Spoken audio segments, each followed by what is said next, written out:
기독교 역사의 한 20개 정도의 연도를 통해서 우리가 맥을 잡게 되면은 기독교라는 거는 내가 생각했던 것보다 훨씬 클 수 있다.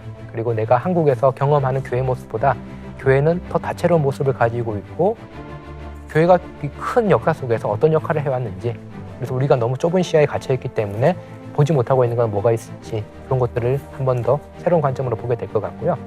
또 동시에 세계사는 세계사, 교회사는 교회사 이런 식으로 생각하기 쉬운데 교회가 인류 문명에서 워낙 큰 역할을 해왔기 때문에 세계사를 이해하는 데도 매우 중요하다라고 할 수 있습니다.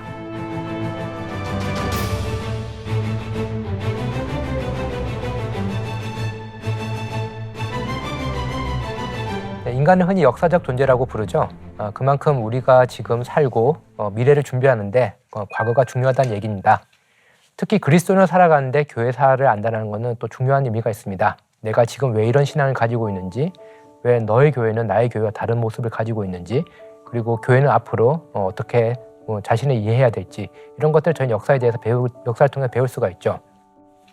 또한 교회사를 안다는 것은 교회가 인류 문명에서 워낙 큰 역할을 해왔기 때문에 세계사를 이해하는 데도 매우 중요하다라고 할 수 있습니다. 그런데 문제는 교회 역사가 너무나도 길고, 그리고 교회 역사가 여러 지역을 통해 가지고 전개를 되고 있을 뿐만 아니라 수많은 사람들이 나오는데요. 근데 그 사람들 이름 또 외우기가 너무 힘듭니다. 어떤 라틴어 이름도 있고 그리스어 이름도 있고 다양한 이름들이 있기 때문에 우리는 이 교회사 앞에서 어떻게 보면 어리둥절한 그런 모습을 취할 때도 있는데요. 그래서 지금 딱 20개 교회사의 연대를 통해 가지고 교회사의 맥을 잡는 그런 기획을 해보았습니다. 20개의 역사, 20개의 연도, 그것을 중심으로 기독교의 역사를 한번 훑어보면 좋을 것 같고요.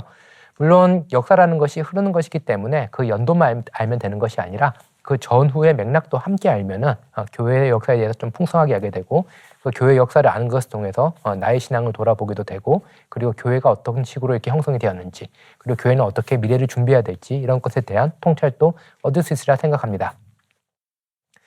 먼저 고대부터 시작하려고 그러는데요. 고대에 제가 5가지 사건을 중심으로 뽑았습니다. 첫 번째는 30년에 있었던 예수 그리스도의 처형과 부활입니다. 십자가는 특히 이제 로마 제국에서 가장 악랄한 처형 방법 중에 하나였죠.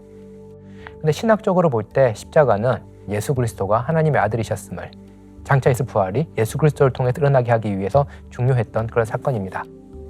그렇지만 이제 십자가와 부활은 또 동시에 그 교회사적으로는 예수께서 부활하신 이후에 성령께서 오시고 교회가 시작이 되는 거죠.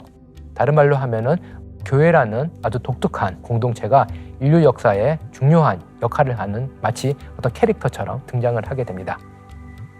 그런 의미에서 그 30년 정도에 있었던 예수 그리스도의 십자가 부활은 예수 그리스도를 통해서 역사가 변혁된다는 의미도 있지만 또 교회가 역사의 세계사의 전면에 등장하게 되는 중요한 사건이기도 합니다. 흔히 이제 저희가 BC AD 해가지고 예수 그리스도 탄생 기점으로 서력 기원을 나누는데, 사실 예수 그리스도 태어났을 때만 하더라도 사람들이 주목을 하지 못했죠. 그렇지만 예수 그리스도 탄생을 가지고 BC AD를 나누는 것도 이 바로 십자가 부활 사건이 있었기 때문에 그 탄생에 대한 역사적인 의미를 부여할 수 있었다라고 볼 수 있을 것 같습니다.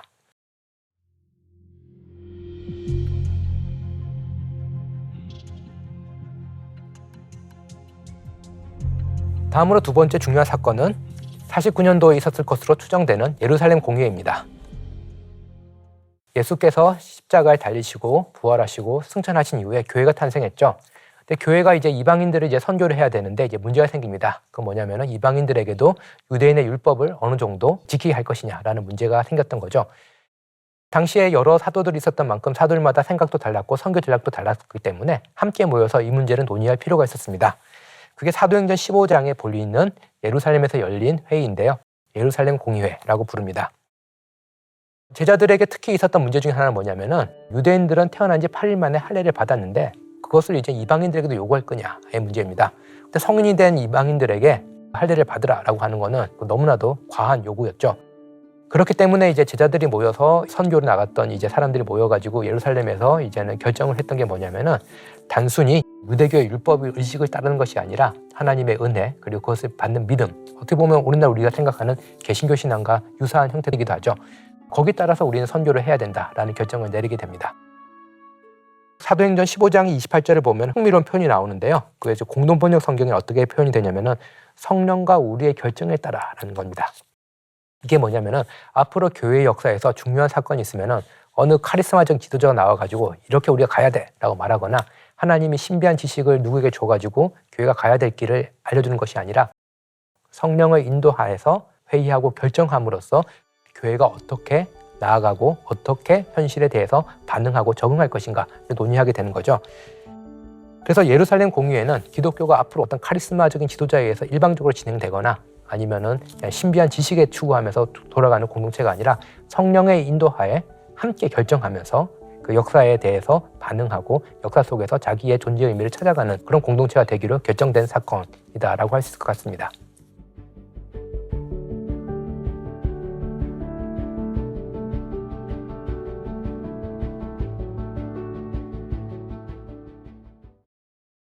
다음으로 중요한 사건으로 뽑는 것은 70년에 있었던 예루살렘 멸망입니다. 서기 66년도부터 유대 로마 전쟁이 시작이 되게 되고요. 결국 3개월의 공방 끝에 예루살렘이 함락이 됩니다. 근데 이제는 그 로마군이라면 당시 최강의 군대라고 생각했을 텐데 그 유대인들이 이제는 저항을 해야 되는데 유대인들 중에서 특히 이제는 그 열심당원들 같은 경우는 극단적인 전술을 취하게 됩니다. 하나님께서 개입하시게 하기 위해 가지고 벼랑 끝 전술이죠. 전쟁을 잘 준비하는 게 아니라 종교적으로 너무 이제 열광주의적으로 전쟁을 치르게 되겠고요. 결국 예루살렘은 이제는 함락이 되게 됩니다. 그래서 예루살렘이 함락되는 이 위기 속에서 유대인들은 몇몇 그 강렬한 카리스마적인 정치 지도자들에게 그 유대 이스라엘의 운명을 이제는 결정짓는 역할을 하려고 했죠. 그 중에 대표적인 사람으로 시몬 바 기오라.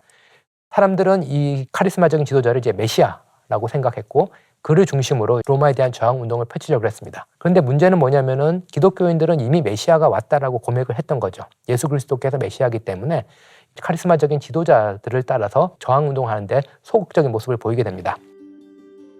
그렇기 때문에 이제 예루살렘이 파괴가 되면서 유대교와 기독교가 이제는 정치적으로나 역사적으로 분리되는 그런 일들이 일어나게 되었고요. 로마에 가면은 예루살렘을 이제 정복했던 티투스의 개선문이 있거든요. 그런 의미에서 70년 예루살렘의 멸망은 세계사적으로도 중요한 사건이지만 동시에 유대교와 기독교를 이제는 분열시키는 중요한 사건이 되게 됩니다.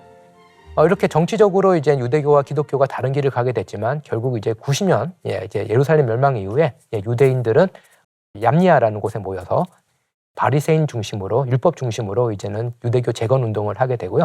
그때 이제는 나사렛 예수를 따르는 무리들, 다른 말로 하면 그리스도인이죠. 이들을 이제 이단으로 규정을 하면서 신학적으로도 유대교와 기독교가 분리가 되게 됩니다. 이게 70년에 있었던 사건입니다.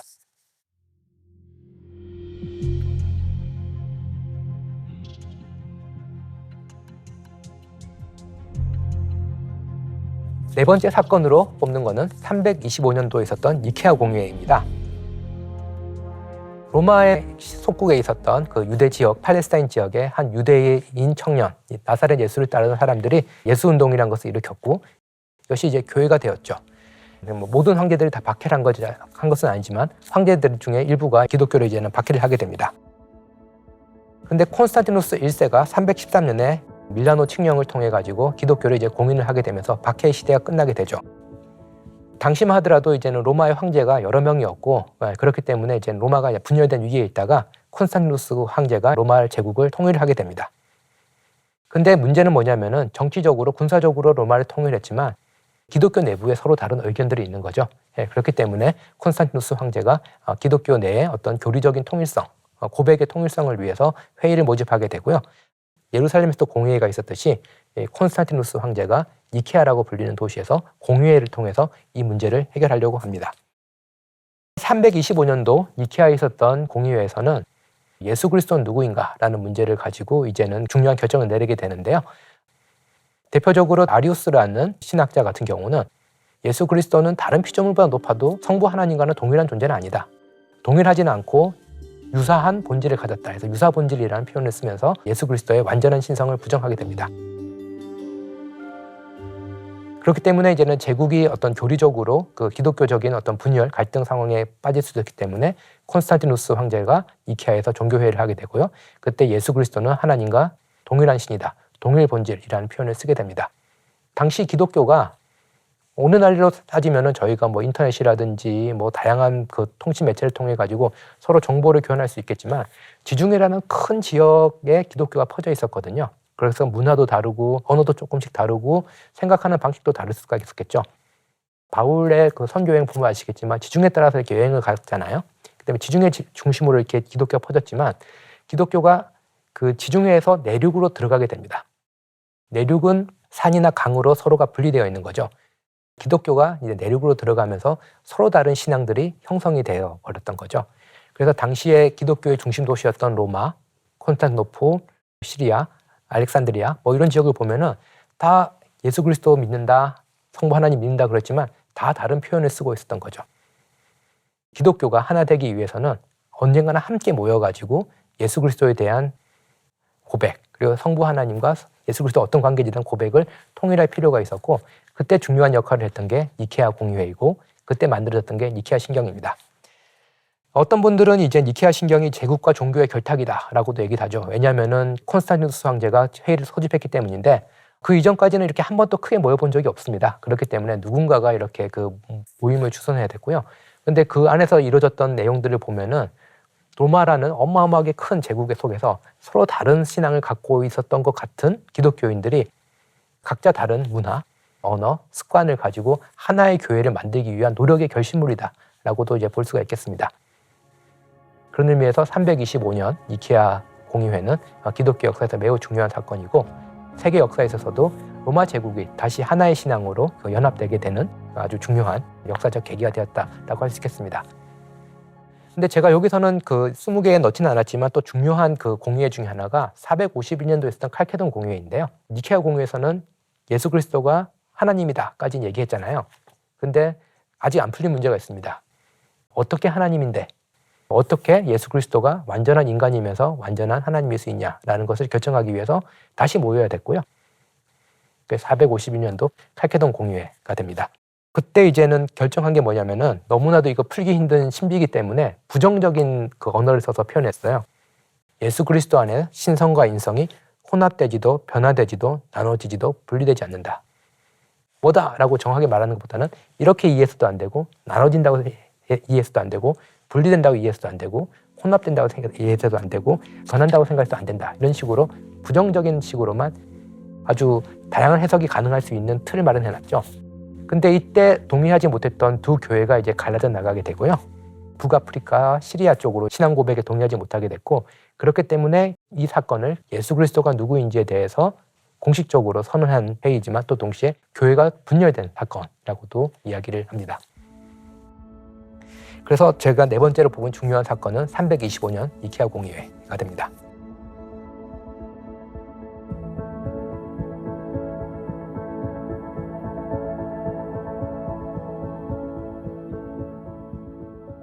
그리고 이제는 고대에서 제가 마지막으로 뽑은 다섯 번째 중요한 기점은 530년 베네딕토 회칙입니다. 로마 제국이 영원할 것 같았지만 결국은 이제 게르만족의 이동으로 인해서 서로마가 이제 멸망하게 되죠.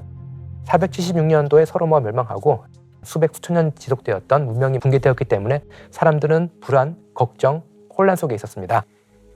그런데 이제는 그 로마가 기독교를 공인하기 전후에 이제 또 흥미로운 현상 중에 하나가 뭐냐면은 일부 사람들이 로마가 박해를 했기 때문에 도시에 있지 못하고 사막으로 들어가서 거기서 신앙생활을 하는 거죠. 그 수도 생활이라 그럽니다. 근데 로마가 또 이제 기독교를 공인했더니 기독교가 또 제국과 결탁했네, 타락했네 라고 하면서 또 어떤 사람들은 사막에 가서 거기서 순수한 신앙을 지키려고 하는 거죠. 그렇기 때문에 초대교회부터 계속해서 수도원 운동들이 있었습니다. 그 수도원 운동들이 좀 극단적인 형태로도 변할 수도 있고 또 너무 지나친 금욕주의로 이제 빠질 경우도 있었죠.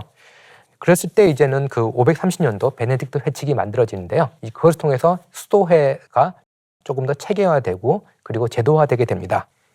베네딕토 회칙은 이제는 어떻게 하면은 이제 수도 생활을 할 수 있는지 거기에 대해서 수도사가 갖춰야 될 자세 그리고 일과 이런 것들을 총체적으로 이제 종합한 책이라고 할 수 있을 것 같고요.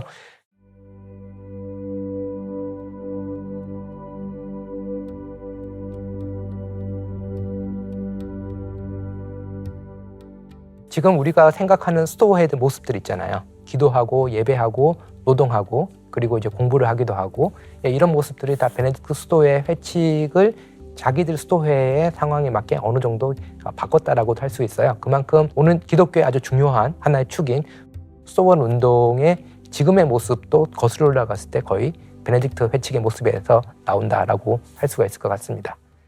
회칙이 너무 많아요, 여기. 다 얘기를 하려면은. 그래서 예전에 예를 들면은 사막에 나갔던 수도사들 같은 경우는 하나의 긴 탑 같은 거 있잖아요. 거기 올라가서 안 내려오고 수도 생활을 한다라든지 혼자 그 극단적인 생활을 했거든요. 이제 그게 아니라 이제는 수도회가 그 공동 생활을 하고 너무나도 지나친 금욕을 하지 않고 절제된 생활을 하고 또 동시에 그 사회에 필요했던 제가 말씀드렸던 필사라든지 아니 다양한 어떤 그 지적인 자본이라든지 영적인 자원들을 제공을 함으로써 그 도시에 있었던 교회와는 또 다른 의미에서 기독교가 어떤 사회의 구심적 역할을 하게 만들어준 거죠. 베네딕트 수도원을 중심으로 또 일어났던 중요한 게 뭐냐면은 필사 문화입니다. 고대 그리스 로마 문화가 인류 문명에 남긴 가장 큰 유산 중에 하나는 그리스 로마의 문명 속에서 피어난 다양한 문학 작품들, 역사 작품들, 철학 작품들을 필사를 통해서 이제 남긴 거죠. 알렉산드리아의 유명한 도서관도 있고 그랬잖아요. 로마 문명의 그 종말과 함께 이런 필사 문명 역시도 이제는 지중해 지역에서 위기에 처하게 되었는데 그게 이제는 기독교가 그 필사 문명을 이제 가지고 오게 됩니다. 그러면서 기독교에서 필사 문명을 통해서 인류의 중요한 유산을 다시 전달해주는 역할을 떠맡게 되고요. 그렇기 때문에 이 필사 문명을 할 수 있는 중요한 기관이 필요했는데 그 중에 하나로 떠오른 게 수도원이 됩니다. 수도원에 있었기 때문에 세상에 등지고 인류 문명의 발전을 하지 않은 것 같다 생각할지 모르겠지만 사실 수도원은 인류 문명을 지속시키는데 매우 중요한 역할을 했다라고 할 수 있겠습니다.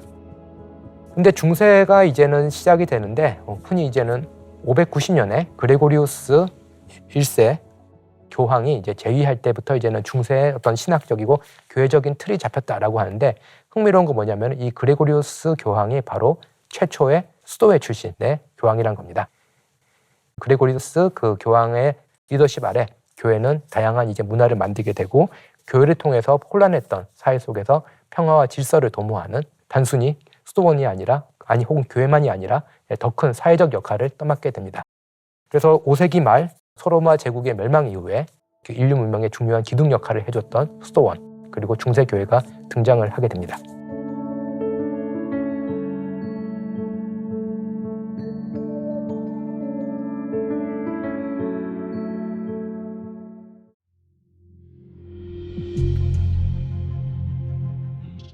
중세에 제가 첫 번째로 뽑은 중요한 연대는 800년입니다. 그 카를루스 황제의 대관이 있었고요. 카를루스는 이제 라틴식 발음이고 그 프랑스어는 샤르마뉴, 아마 샤르마뉴로 한국에서는 더 많이 알려졌을 거예요. 그 476년도에 서로마 제국이 멸망을 하죠. 계속해서 혼란, 불안이 이제는 그 문명에 잠식되고 있었는데 이 300년의 기간 동안에 사람들이 이제는 그 로마에 가지고 있었던 그 강렬한 후광을 이제 원하기 시작했습니다. 그랬을 때 이제는 카를루스가 이제 오늘날의 독일 그리고 이제 프랑스 지역에 왕조를 새로 만드는 거죠. 카롤린거 왕조를 만들고 옛 로마의 이름을 따서 신성 로마 제국을 만들고 거기에 이제 즉위를 하게 됩니다. 그 로마 제국 이후로 거의 처음으로 서유럽 전체를 다시 한번 이제는 통일하게 되는 그러면서 정치적 종교적으로 이제 안정을 추구하려고 했던 시도라고도 볼 수 있을 것 같고요. 제가 이제 800년을 말하는 이유는 뭐냐면은 그 레오 3세가 800년 성탄절에 카를루스 황제에게 관을 씌웁니다. 교회의 가장 큰 권위를 가진 사람이 제국의 황제에다가 관을 씌웠다. 이것은 다른 말로 하면은 교회와 정치의 또 다른 형태의 결합을 보여주는 사건이 되게 됩니다. 이로써 이제 그리스도 세계가 탄생하게 되고요. 이후 약 1000년 동안 유럽은 크리스천덤, 그리스도교 문명 그 체계 속에서 그 역사가 진행이 되게 됩니다. 그래서 카를루스 같은 경우는 교회의 수호자만이 아니라 이제 개혁자로 자처를 하게 되고요. 카롤린거 르네상스라는 새로운 문해 부흥 운동이 일어나게 되고요. 라틴어 중심으로 이제는 학문과 교육을 장려하고 또 예술을 부흥시키려고 하는 움직임이 있게 됩니다. 그 1000년 동안은 그 크리스천덤, 신성 로마 제국 망했지만 그 어떤 역사적인 관성이 계속해서 지속되었다는 거죠. 그랬을 때 흥미로운 건 뭐냐면은 자크 루이 다비드의 나폴레옹의 대관식에 대한 그림이 있는데 1804년도에 나폴레옹 1세가 이제는 즉위식을 하는데 그때는 교황을 초청을 하고 자기가 직접 관을 쓰는 이전과는 전혀 다른 역사가 시작됐다는 것을 보여준 상징적인 사건이죠. 그걸 보면은 뒤에서 이제 교황이 나폴레옹이 하는 일을 이렇게 가만히 쳐다보고 있는 그런 흥미로운 장면이 나옵니다.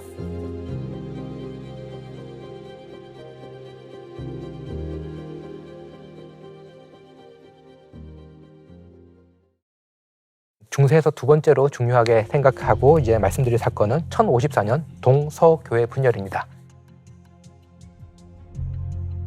아까 그 초대교회 말씀드렸을 때 니케아 공의회를 통해 가지고 지중해 지역에 어떤 하나의 신앙을 고백하는 공동체가 형성됐다 그랬죠. 그 다음에 451년 칼케돈 공의회 때 거기 등록이 못하는 북아프리카 지역과 시리아 지역이 교회에서 분열됐다 그랬잖아요. 동로마와 서로마 지역에 있었던 교회들은 하나의 교회를 이루고 있었는데 그렇지만 너무나도 큰 지역이기 때문에 언어, 문화, 그리고 신학의 차이가 있었습니다. 두 교회 사이에 하나의 교회라고 그러지만 이제 갈등이 있었는데 결국은 1054년 로마가 보낸 교황의 사절이 동방정교회의 총대주교를 파문합니다. 그리고 동방정교회의 그 대주교도 교황을 이제 파문하죠. 서로를 파문하게 되면서 동서교회가 이제 분열이 되게 됩니다. 이때 분열할 때는 그 신학적인 이유도 있습니다. 신학적인 이유는 뭐냐면은 성령이 어떻게 존재하시느냐. 그러니까 다른 말로 하면 삼위일체 내에서 성령이 어떤 식으로 나오느냐라고 했을 때 서방교회는 성부와 성자로부터 나오는 분이 성령이다라고 했고요. 동방교회는 성부로부터 나오는 분이 성령이다라고 이런 식으로 했는데 이 차이가 두 교회를 분열시키는 결정적인 차이였지만 그 이전에 이미 동과 서가 가지고 있는 생각의 습관의 차이, 언어의 차이, 문화의 차이, 약 1000년 동안 이어온 또 서로 간의 오해의 또 증폭 이런 것들이 이제 동서로마의 그 분열을 가져왔죠. 그래서 1054년도에 이제 분열은 이제 결국은 유럽의 지정학적 경계 위에 문화적인 그리고 신학적이고 정치적인 경계선을 만들어 놓게 됩니다. 그리고 특히 이제 동방교회 같은 경우는 그때 이미 이제 이슬람과 접촉을 하고 있었죠. 이슬람과 직접적으로 만났던 동방교회 그리고 이슬람의 위협을 간접적으로 느꼈던 서방교회가 또 약간씩 차이를 보이는 역사 속에서 그런 궤적을 갖게 됩니다.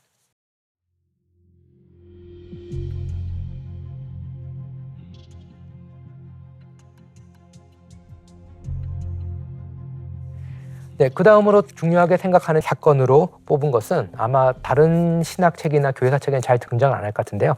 1088년도에 대학의 탄생입니다. 이탈리아의 볼로냐, 그리고 프랑스의 파리, 영국의 옥스포드 등에서 이제는 대학이 생겼는데요. 대학은 다른 말로 하면은 신앙을 이성적으로 탐구하겠다라는 기관이죠. 아까 말했던 스토원도 그리스도 문명에서 아주 중요한 교육기관이기도 했지만 단순히 하나님이 누구시냐 그리고 그 하나님의 계시인 성경이 어떤 의미냐 넘어서 대학은 영어로 하면 유니버시티잖아요. 하나님이 만든 유니버스, 우주 전체의 질서와 조화를 연구하는 기관으로 거듭나게 됩니다.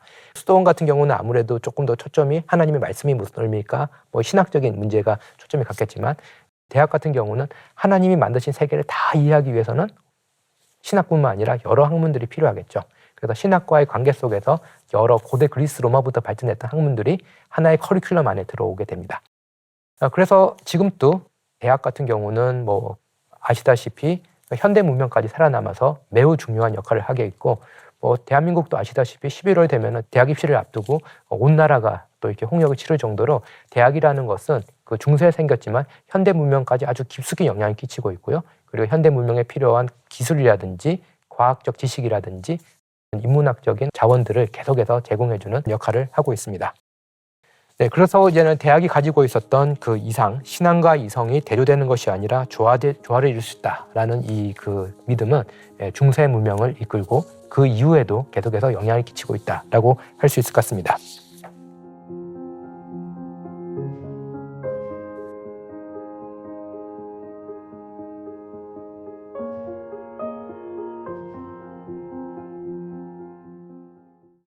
다음으로 제가 뽑은 사건은 1095년부터 1291년까지 있었던 십자군 원정입니다.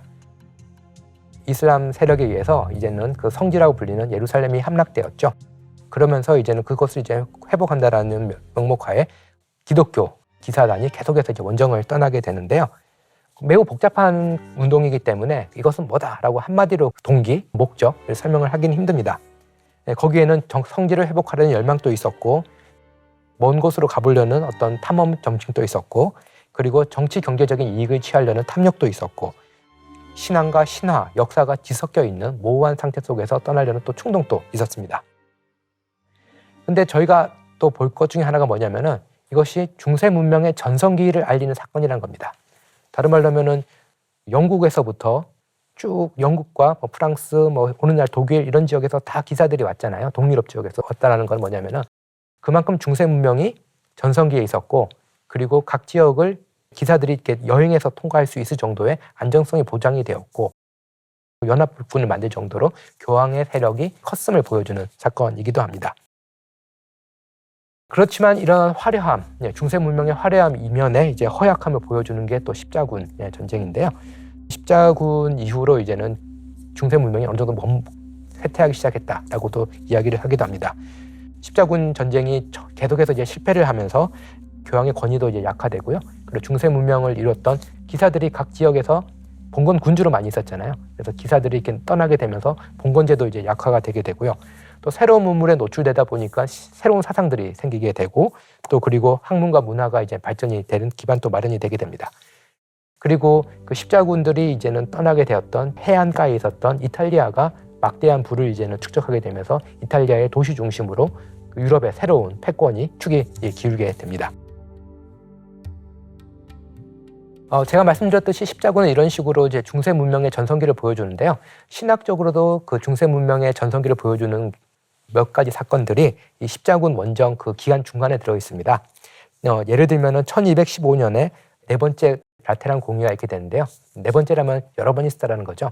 근데 라테란 공의회 때 중세 신학의 전성기를 상징할 법한 여러 가지 결정들이 이루어지게 되고, 대표적으로 우리가 받는 성찬에서의 빵과 포도주가 예수 그리스도의 피와 몸으로 변화되었다.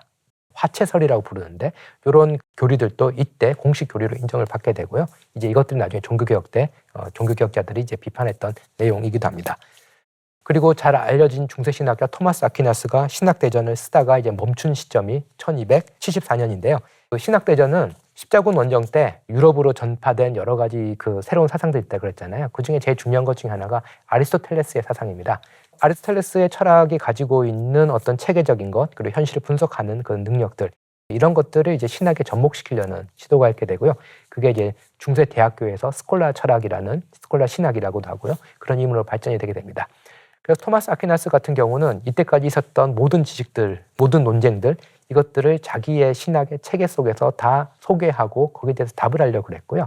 그런 의미에서 그것을 이제는 신학 대전이라고 이제 불렀게 됐고, 어마어마한 작업을 이제 하게 됩니다. 거의 모든 문제들, 단순히 신에 대한 문제뿐만 아니라 우주는 어떤 식으로 만들어졌고, 인간의 법은 왜 존재하며 어떤 것이 좋은 법이며, 인간의 감정은 어떤 것이고, 이런 식으로 우리가 생각하고 그리고 답을 찾을 수 있는 거의 모든 주제들을 다 신학적으로 체계를 만들려고 했던 것이 신학대전입니다. 토마스 아퀴나스를 통해서 그 신앙과 이성이 함께 결합된 거대한 신학 체계가 이루어지게 되었습니다.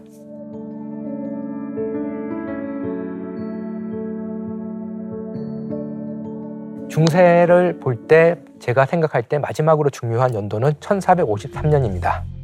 동로마가 이제 멸망을 했죠. 동서로마가 이제 분열을 하게 되잖아요. 11세기에. 그런데 결국은 이슬람의 침략으로 콘스탄티노폴리스가 이제 점령을 당하게 되면서 동로마가 이제 멸망을 하게 됩니다. 이는 로마 제국의 멸망이자 고대부터 중세까지 이어오던 그리스도교 문명이 유럽의 동쪽에서 멈추게 되는 상징적인 사건입니다. 근데 이제 동로마 같은 경우는 콘스탄티노폴리스라는 아주 중요한 도시가 갖고 있었던 지적 문화적 유산도 있을 거고, 또 이슬람과 계속 만났기 때문에 서유럽과는 또 다른 어떤 지적인 문화가 형성되어 있었겠죠. 그것들이 콘스탄티노폴리스가 이제 함락이 되면서 거기서 사는 학자들, 지식인들이 서로마로 많이 이주를 하게 됩니다. 그러면서 서유럽이 또 새로운 지식을 받아들이게 되고, 이것들이 계기가 되어서 나중에 르네상스라든지 심지어 종교개혁까지 일어날 수 있는 계기가 되었고요. 그 대표적인 사례로 말씀드리면은 서로마는 라틴어를 썼잖아요. 동로마는 그리스어를 썼잖아요. 신약 성경은 그리스어로 쓰여졌잖아요. 그렇기 때문에 서로마에서는 계속해서 신약 성경도 라틴어로 번역된 걸 읽고 있었는데, 동로마의 학자들이 넘어오면서 서유럽에 있는 학자들도 그리스어를 배우고 그리스어로 신약 성경을 읽을 수 있게 되었죠. 그러면서 그리스어로 신약 성경을 편집해서 출판을 하게 되고, 그것을 읽고 마틴 루터가 종교개혁까지 일으키게 되는 거죠. 이런 식으로 동로마가 멸망했다는 것은 단순히 정치적으로 군사적으로 멸망한 게 아니라 서로마 쪽에 있었던 서유럽의 역사를 바꾸는데도 매우 중요한 역할을 하게 됩니다.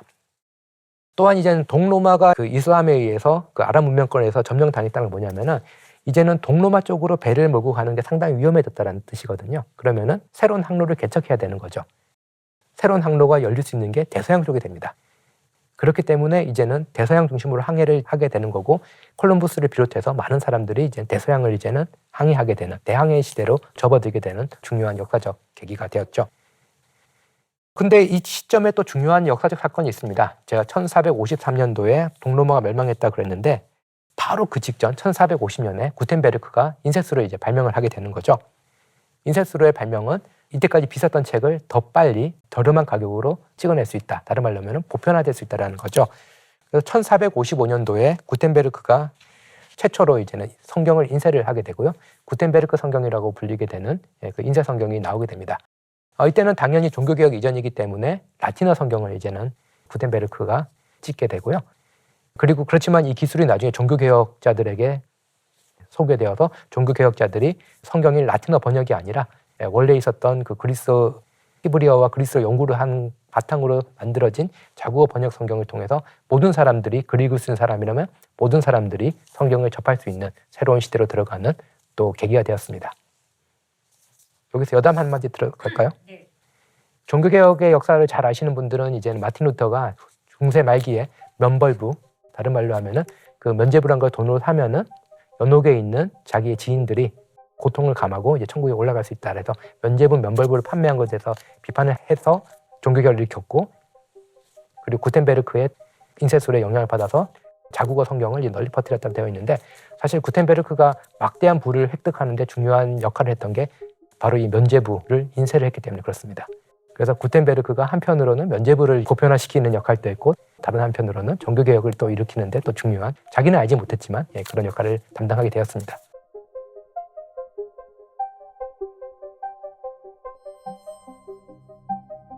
조금 전까지 중세에 있었던 중요한 5개 연대 소개를 해드렸고요. 근대로 넘어오도록 하겠습니다.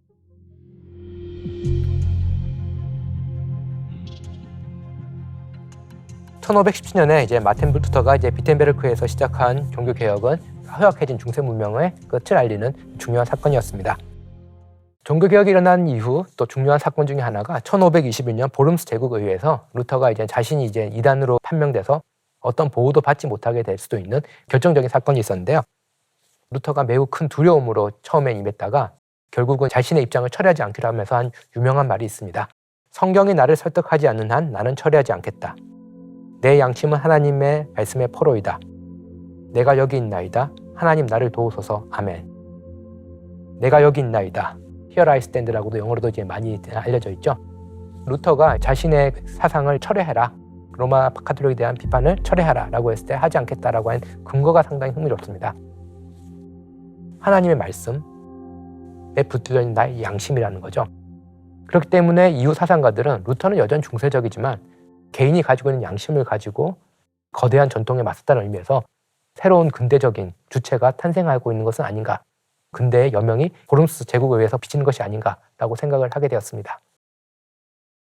그 이후로도 계속해서 중요한 종교개혁의 사건이 있게 되는데요. 인상적으로 제가 본 거는 1534년도에 영국의 수장령입니다.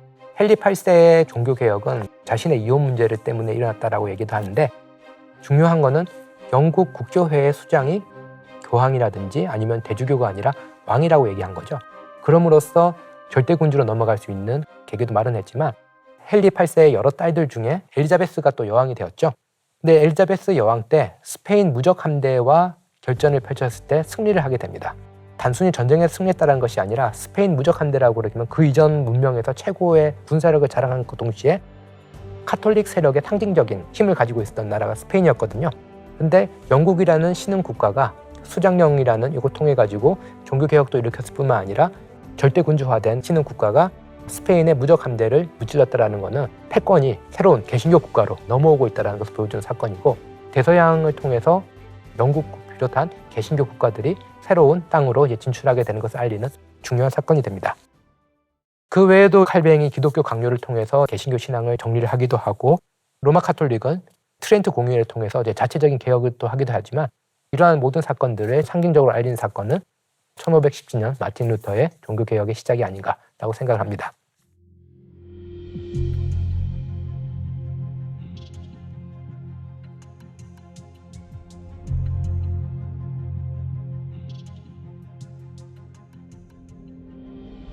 다음으로 근세에 중요하게 볼 지점 중에 하나는 1616년 갈릴레오의 종교 재판입니다. 그 우주라는 것은 정말 무궁무진하죠. 근데 우주가 단순히 무궁무진할 뿐만 아니라 창조주의 정신을 닮아가지고 질서가 있다. 그리고 인간은 그 질서를 파악할 수 있는 이성이 있다. 신앙은 고대부터 과학을 발전시키는데 매우 중요한 원동력이 되었습니다. 이러한 사상을 기독교적으로 잘 표현한 게 하나님의 두 책이라는 개념인데요. 하나님께서 자신을 알리실 때 한편으로는 하나님께서 인간의 언어로 말씀하신 성경에 있는 거고요. 다른 한편으로는 자연을 통해서 자신이 가지고 있는 합리적인 정신 이런 것들을 보여주시는 자연의 책이 있다는 거죠. 자연의 책을 연구를 함으로써 하나님의 창조 세계를 알 수 있을 뿐만 아니라 하나님께 다가가는 방법 중에 하나가 자연에 대한 탐구가 될 수 있다는 것은 중세 기독교에서 매우 중요한 사상이었습니다. 뉴턴이라든지 갈릴레오 갈릴레이라든지 여러 과학자들이 탄생했던 시대가 또 근대잖아요. 이런 과학자들이 했던 중요한 역할 중에 하나가 뭐냐면은 우주의 비밀을 수학을 통해서 증명을 하려고 그랬다는 데 있습니다. 하나님의 두 책이 예전에는 조화로운 관계 속에 있었다면은 이제는 하나님의 첫 번째 책, 다른 말로 하면은 인간의 언어로 표현된 성경과 그리고 자연의 책이 서로 다른 언어로 쓰여지게 되는 거죠. 성경은 그리스어와 히브리어로 쓰여졌다면은 자연의 책은 수학으로서 쓰여지게 됩니다. 이전에 있었던 과학과 신학의 조화가 깨질 수 있는 지점이 바로 이 여러 천재적인 과학자가 등장한 근대 시대이고요. 특히 이제 1616년에 이제는 교황청에서는 갈릴레오 갈릴레이의 사상에 대해서 경고를 하게 됩니다. 근데 이제 계속해서 이제 연구를 하게 되자 1636년도에 갈릴레오 갈릴레이가 고문까지 위협을 받게 되면서 자기의 입장을 철회를 하게 되죠. 가택연금에도 들어가게 되고요. 역사적인 사실로는 이제는 저희가 증명할 수 있을지 없지 모르지만 그 교황청에서 이제는 그 철회하라 그랬더니 철회한다라고 해놓고 나가면서 했던 말이 그래도 지구는 돈다 이런 식으로 했다는 거는 그만큼 종교와 과학이 그 시대에 갈등을 빚게 되었던 거고 과학적인 발전에 대해서 등을 돌리고 권위로 억압하려고 했던 기독교가 점차 힘을 잃게 되는 사건이 갈릴레오 갈릴레이의 재판으로 대표되는 사건입니다. 1616년에 그 재판이 시작이 되었는데요. 2년 뒤에 또 중요한 사건이 있습니다. 종교개혁 이후 각 지역별로 각기 다른 교회들이 형성이 되게 되죠. 그러면서 다른 지역에 있었던 유럽의 교회들이 전쟁에 들어가게 됩니다. 이것을 30년 전쟁이라고 그러고요. 유럽에 있었던 나라들이 거의 다 전쟁에 참가했기 때문에 어떤 분들은 최초의 세계대전이라고도 부르게 됩니다. 이걸 본 근대인들은 환멸에 빠지게 되는 거죠. 한편으로는 이미 과학의 발현을 교회가 권위를 가지고 억누르려고 했던 사건들이 한편으로 있었는데 다른 한편으로는 기독교 신앙을 가지고 있는 공유하고 있는 교회들이 서로 죽이고 싸우는 사건들이 30년 동안 일어나게 되는 거죠. 이것을 통해서 근대 유럽은 종교에 대한 환멸을 느끼는 사람들이 늘어나게 되고 계몽주의 시대라고 불리는 또 새로운 인간의 합리성을 오히려 더 신뢰하는 시대로 들어가게 됩니다.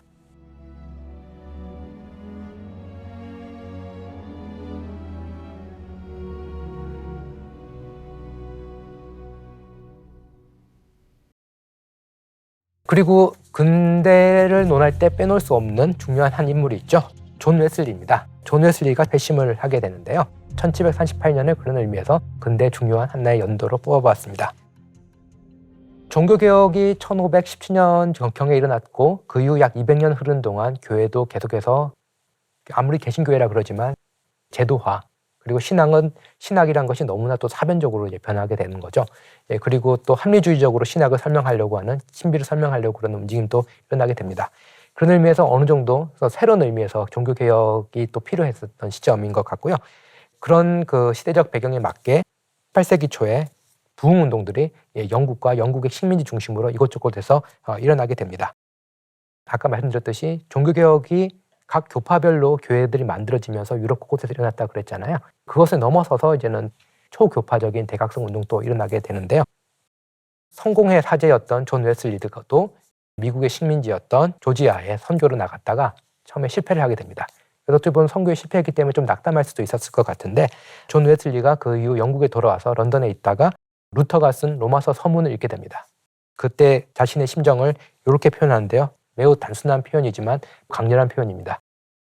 마음이 뜨거워졌다라는 거죠. 이후 있을 부흥운동, 대각성운동에서 계속해서 반복되는, 인용되는 내용입니다. 마음이 뜨거워졌던 웨슬리는 감리교 운동을 펼치게 되는데요. 전후 역사를 조금 살펴볼 필요가 있습니다.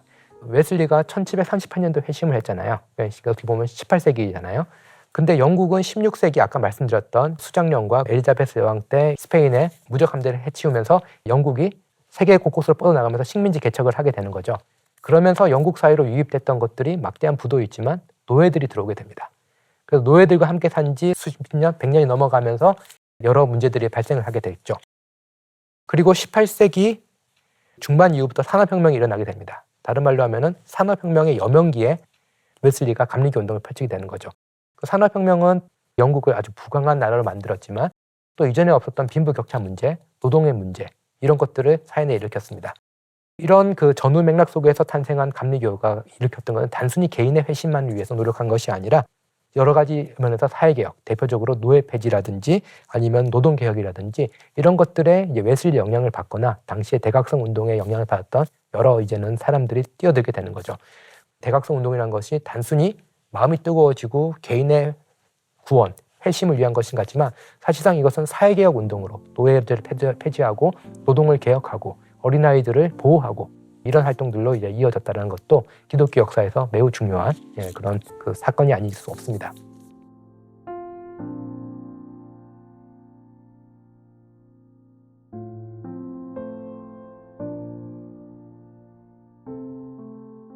그리고 아까 말씀을 드렸듯이 30년 전쟁, 근대사에 있었던 과학에 대한 교회 건의를 통한 억누름, 종교재판 이런 것들은 계몽주의를 일으켰다고 했잖아요. 근데 이런 계몽주의 정신이 폭발적으로 일어나서 어떤 한 국가를 이룬 사건이 있습니다. 그게 바로 이제 미국의 탄생이고요. 1776년에 이제 미국이 영국의 식민지였다가 독립전쟁을 펼치고 그 다음에 독립선언을 하게 되죠. 1770년대에 작성된 미국 독립선언 보면은 매우 흥미롭습니다. 인간은 평등하게 창조되었다. 어떤 창조주로부터 만들어진 인간이라는 기독교적인 신앙을 전제를 하고 있는 것 같죠. 그리고 천부적인 권리가 있다. 신이 준 어떤 권리가 있다. 자유, 생명, 행복 추구죠. 또 이것은 근대적인 인간의 또 아주 중요한 모습이죠. 하나님으로부터 온 것도 있지만 누구도 뺏을 수 없는 어떤 인간의 권리가 있다는 거죠. 그리고 또 미국 독립선언을 보면 또 중요한 게 있죠. 뭐냐면은 종교 분리입니다. 정치와 종교가 분리되어야 된다라는 거죠. 이전의 유럽 국가들은 아시다시피 그 군주들이 종교의 생활에 깊게 관여를 하기도 했고 영국 같은 경우는 수장령 통해 가지고 국왕이 곧 교회의 지도자, 교회의 가장 높은 권위를 가진 사람이기도 했죠. 그게 아니라 미국 같은 경우는 여러 신앙적인 배경을 가진 사람들, 유럽 이민자들로 이제 만들어졌기 때문에 정교 분리, 정치와 종교가 분리된 형태이고 정교 분리를 헌법에 집어넣었다는 것, 인류 역사에서 없었던 아주 중요한 사건이 되고 대한민국 역시 정교 분리를 원칙으로 하고 있는 국가이기도 하죠. 그리고 이제 1789년 프랑스 혁명이 일어나게 되죠. 아마 세계사에서는 1789년 프랑스 혁명을 제일 중요한 사건으로도 이제 뽑을 것 같은데 자유평등 박애로 대표되는 가치들을 이제 내세웠죠. 프랑스 주변 국가들은 종교 개혁을 했습니다. 독일 같은 경우도 루터가 있었고 스위스 같은 경우는 쯔빙글리 칼뱅이 있었고 그리고 그 주변 국가들도 다 종교 개혁을 했었는데 프랑스 같은 경우는 카톨릭으로 남아 있었죠. 종교 개혁을 하지 못했던 프랑스의 카톨릭은 그 혁명을 통해서 비자발적으로 개혁을 할 수밖에 없었게 되고요. 반카톨릭 혁명이라고 불릴 정도로 교회를 공격하는 혁명이기도 했습니다. 그런 의미에서 이 프랑스 혁명은 전 근대적 세계와 이제 단절하게 되는 중요한 계기가 되었고 신성 로마 제국 이후 1000년 동안 이어왔던 그리스도교 문명이 근대 사회로 넘어가게 되는 아주 중요한 계기로 작동을 하게 됩니다. 근데 이제 교회가 이제는 자기의 존재 가치를 이제 설명하는 것도 예전부터 있었으니까 되는 사회가 아닌 거죠.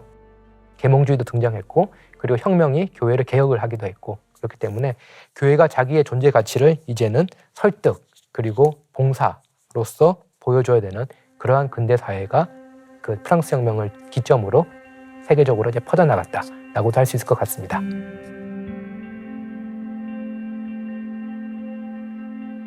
지금까지 근대의 중요한 사건 4개를 말씀드렸고요. 이제 갑자기 시대만이 아니라 장소를 훅 넘어서 1885년 한국으로 넘어오도록 하겠습니다. 네, 1885년은 한국 선교가 본격적으로 시작된 해이기도 합니다.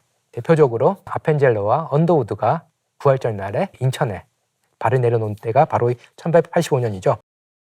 19세기 중후반 미국 중심으로 대각선 운동도 있었고 학생 자원 운동도 있었고 그러면서 많은 젊은이들이 세회 선교에 헌신하기로 서원하기도 했던 그때입니다.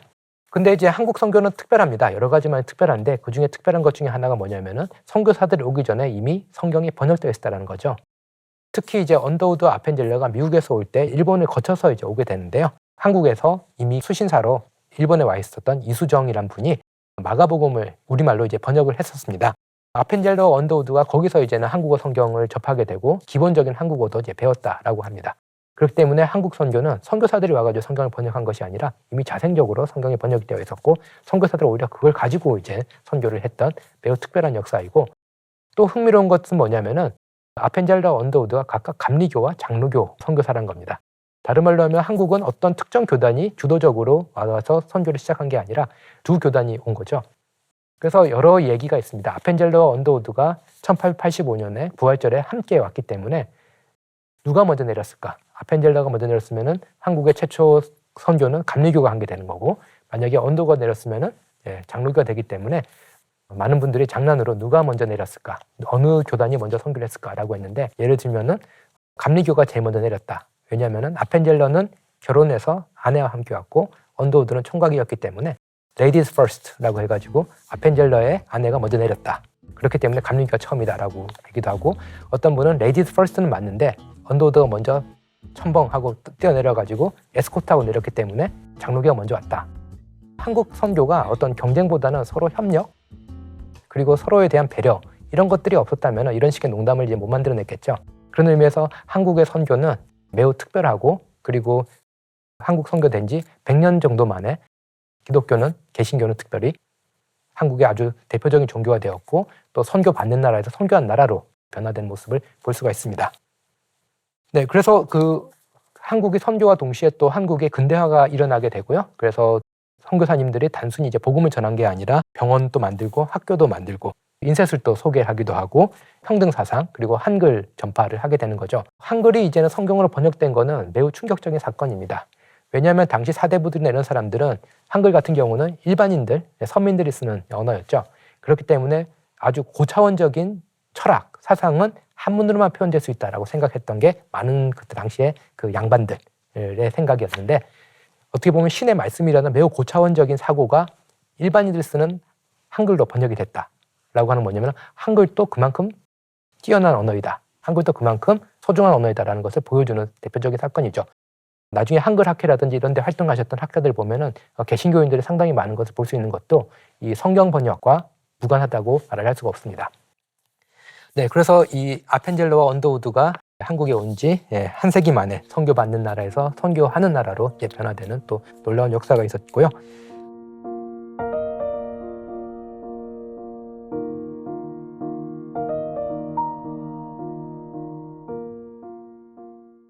(1906년도에는) 아주사 거리에서 대부흥운동이 있었고요. 1907년은 우리나라 평양에서 대부흥운동이 있었습니다. 1906년부터 이제는 윌리엄 세이모어가 아주사에서 거리부흥운동을 촉발을 했고요. 그러면서 이전에 있었던 제도권적인 교회와는 다르게 성령 세례를 중요시하고 방언을 중요시하고 그러면서 현대 오순절 운동의 불씨라고 할 수 있는 사건이 미국에서 일어나게 됩니다. 그 운동이 단 한 번에 끝난 게 아니라 몇 년 동안 이제 지속이 되는 걸 볼 수가 있죠. 근데 놀랍게도 1907년도에 평양에서 또 유사한 사건이 일어나게 됩니다. 물론 똑같은 일은 아니죠. 평양 대부흥운동이 일어나게 되고요. 회개와 성령 체험이 강조되면서 한국교회 정체성을 또 이루게 됩니다. 근데 아주사에 있었던 거리 그 대부흥운동을 볼 때 특이한 점 뭐냐면은 흑인들 중심으로 처음 일어났거든요. 주변부에 있었던 흑인들의 종교적인 체험으로 끝난 게 아니라 점차 더 큰 포괄적인 영향력을 끼치게 되는 거죠. 미국 교회 전체에 영향을 끼치게 되고 오순절과 은사주의는 20세기 중후반 넘어와서는 세계 기독교의 아주 중요한 축이 되게 되는 거고 그리고 기독교의 폭발적인 확산을 이뤄내는데도 중요한 역할을 할 뿐만 아니라 오늘날에는 단순히 어떤 개신교 지역이 아니라 로마 카톨릭과 정교회 지역에서도 오순절 운동이 일어나는 것을 볼 수가 있을 때 1906년도 아주사의 거리에 서 있었던 대폭발적인 부흥운동은 기독교 역사에서 아주 흥미롭고 20세기 기독교 지형도를 바꾸는데 큰 역할을 했다라고 평가할 수 있습니다.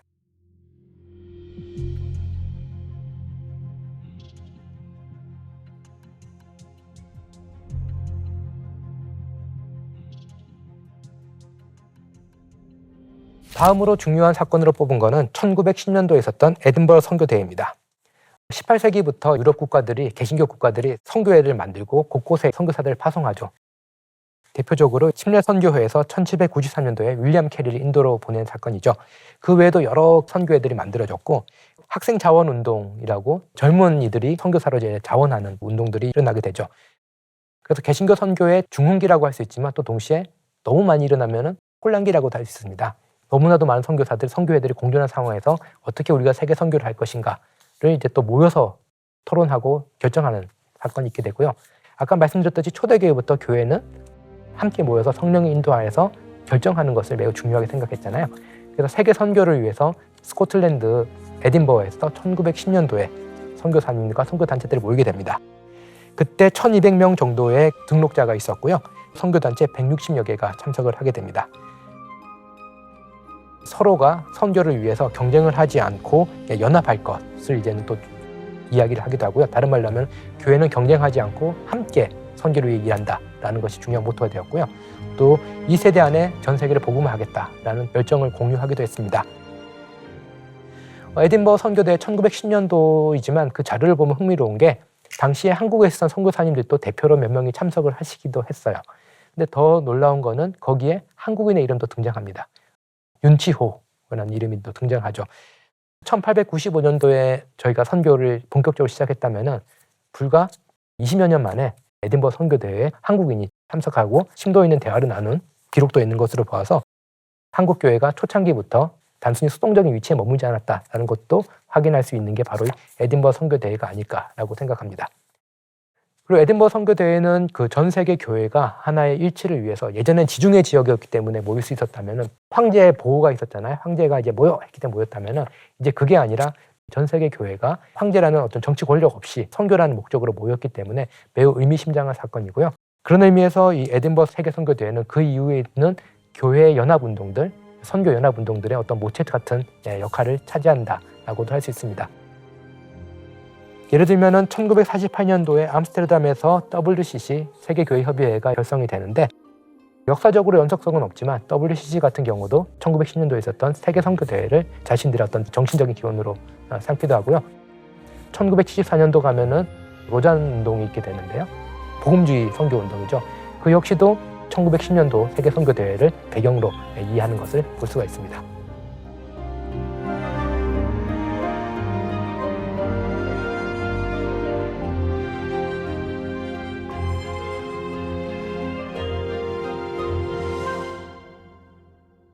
다음으로 중요한 사건으로 뽑은 거는 단순히 교회에서 일어난 일은 아니고요. 세계사적으로 매우 중요한 사건입니다. 1914년부터 있었던 제1차 세계대전입니다.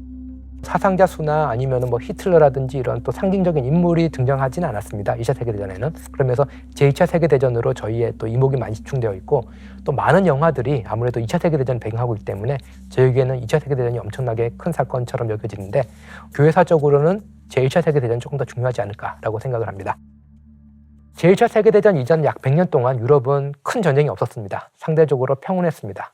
아까 말씀드렸듯이 30년 전쟁이 있었잖아요. 30년 전쟁이 있었을 때 유럽은 매우 큰 비극 속에 들어가게 됐고 그 이후에 인간의 합리성, 종교적 미신이 아니라 인간의 합리성에 따라서 문명을 세우려고 했고 그랬더니 정말 한 100년 동안 전쟁이 없었던 겁니다. 그때 사람들이 얼마나 인간의 이성이 뛰어난 것인가, 인간을 잘 교육하는 것이 얼마나 중요한 것인가, 인류의 문명이 얼마나 이렇게 우리의 과학기술과 함께 발전되고 조화로운 방식으로 갈 것인가 라고 하는 낙관론이 형성이 됐었죠. 이런 낙관론이 커진 만큼 유럽 사회가 가지고 있었던 여러 고질적인 병폐들은 은폐되어 있었습니다. 그런 것들이 한꺼번에 펑 터졌는데 그것이 이제까지 없었던 엄청난 규모의 사상전으로 퍼졌던 세계대전으로 터졌던 거죠.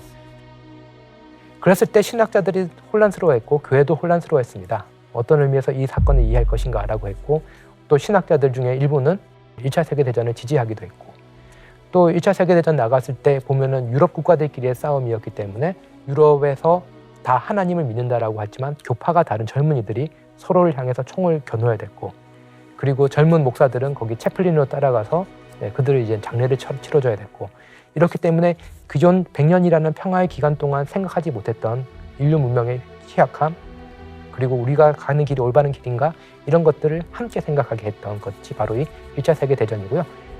그런 의미에서 어떤 진보, 낙관 이런 키워드들이 다시 한번 심각하게 교회 내에서 신학의 언어로 재검토되게 만든 것이 바로 1차 세계대전입니다. 근데 1차 세계대전이 발발하고 얼마 안 돼서 또 엄청난 사건이 일어나게 됩니다. 바로 1917년에 있었던 볼셰비키 혁명이죠. 러시아에서 그때 두 번의 혁명이 일어나게 되는데 볼셰비키 혁명은 무신론적 혁명으로 알려져 있죠. 그러면서 러시아 같은 경우는 정교회가 이때까지 국교 같은 역할을 하고 있었는데 무신론적 혁명이 일어나니까 어떤 일이 일어나냐면은 정교회 신자들, 정교회 신학자들, 사제들 중에 일부는 남아있겠지만 또 일부는 자신들의 신앙을 지킬 수 있는 유럽 국가들로 넘어오게 되는 거죠. 그래서 파리라든지 아니면은 뭐 런던이라든지 이런 곳으로 러시아 디아스포라와 함께 정교회 신앙이 오게 됩니다. 이로써 아까 말씀드렸던 11세기 중반 동서 교회가 분열된 이후로 서로 교류를 안 했거든요. 그렇지만 이 볼셰비키 혁명을 내 가지고 러시아 디아스포라들이 생기면서 다시 동서 교회가 예상치 못한 방식으로 이전에 있었던 문화들을 다시 나누고 신학적인 대화를 하는 새로운 국면으로 들어가게 됩니다. 그렇기 때문에 교회의 역할이 단순히 선교하는 것만이 아니라 그리고 지역 주변의 어떤 그 사회적인 그런 환경을 개선하는 것뿐만 아니라 이 평화를 위해서, 세계 평화를 위해서도 교회가 함께 힘써야 된다. 그런 의미에서 개교회로 남아있는 것이 아니라 교회가 공교회성을 회복해야 된다라는 것도 깨닫게 된 것이 바로 이 세계대전이라는 인류의 큰 비극이 계기가 되었다라고 할 수 있습니다.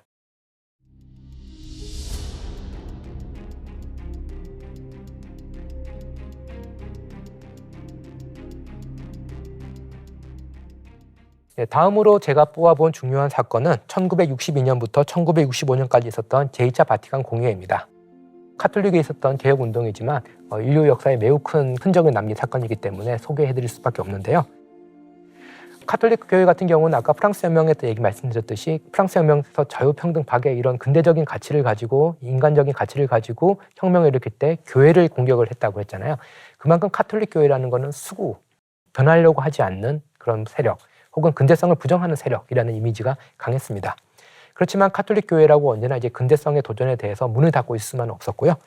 근대성의 도전 앞에서 카톨릭 교회가 적극적으로 응답을 하는 그 사건이 바로 이 제2차 바티칸 공의회입니다. 거기서 여러 가지 개혁들이 나오게 되는데요. 예를 들면은 이때까지 사제 중심의 교회였다면은 이제 평신도 중심의 교회가 됐고요. 이때까지는 미사를 주로 라틴어로 했다면은 이제는 자국어 미사를 이제 허용하기도 하죠. 그리고 이전까지는 개신교 같은 경우 이단 취급했다면 이제는 개신교와 또 대화를 이제 하기도 하고요. 그리고 교회가 단순히 이제 미사를 드리고 천국에 가게 하는데 도움을 주는 그런 기관은 남는 게 아니라 빈곤과 사회 문제에도 직접적으로 들어가게 되는, 다른 말로 하면 인간이 인간답게 사는데 필요한 화목 활동을 하는 것도 교회의 중요한 역할이 되게 됩니다. 이런 식으로 이제 바티칸 공의회는 기존에 있었던 교회의 모습을 새롭게 이제 바꾸는 모습이자 또 동시에 카톨릭 교회가 근대 문화 그리고 이제는 개신교 혹은 정교회와 더 깊은 대화로 나아가게 되는 중요한 사건이고요. 그런 의미에서 그 전통을 지키면서도 새로운 방식으로 개혁을 하는, 전통을 포기하지 않으면서도 타 전통과 대화할 수 있고 그리고 근대 사회 속에서 유의미한 역할을 할 수 있는 교회의 역할을 찾는 개혁의 한 형태로서 매우 중요한 역할을 점하고 있다라고 할 수 있을 것 같습니다.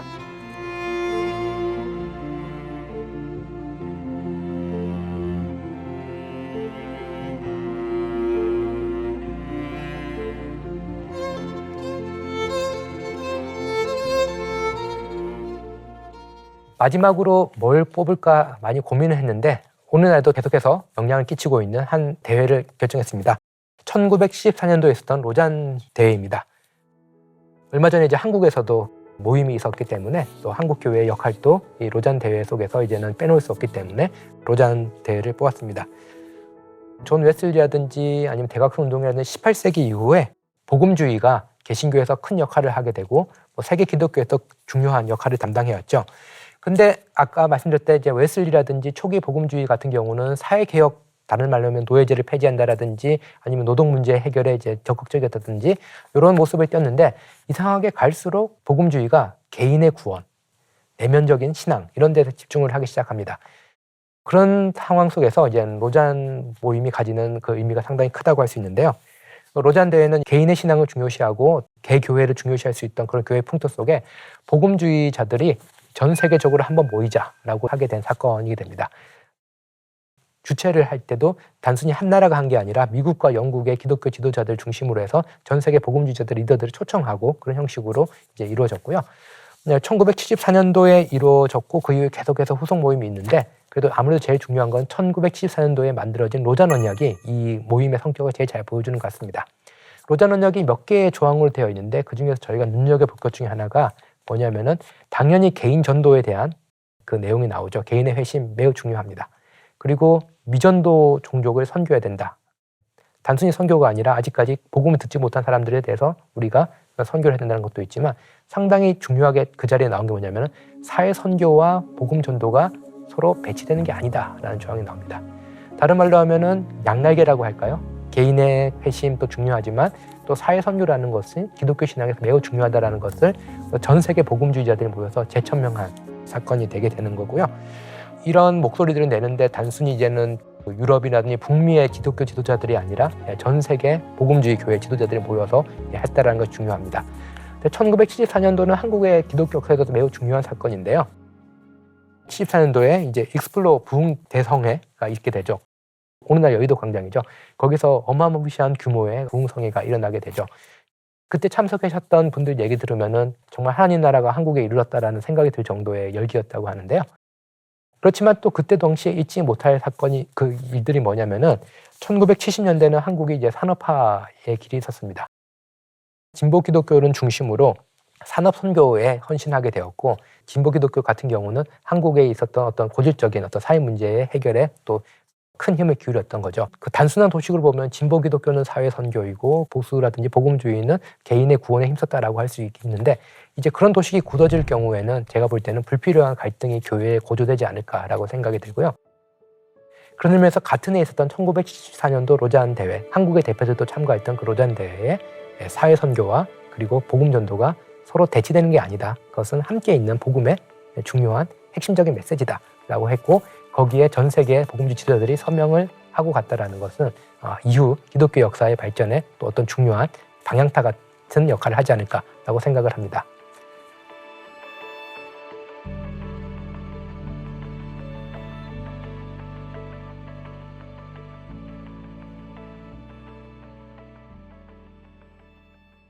제가 20개의 사건을 뽑았는데 그 외에도 중요한 사건들은 많이 있었고요. 제가 맥을 잡기 위해서 선별을 했습니다.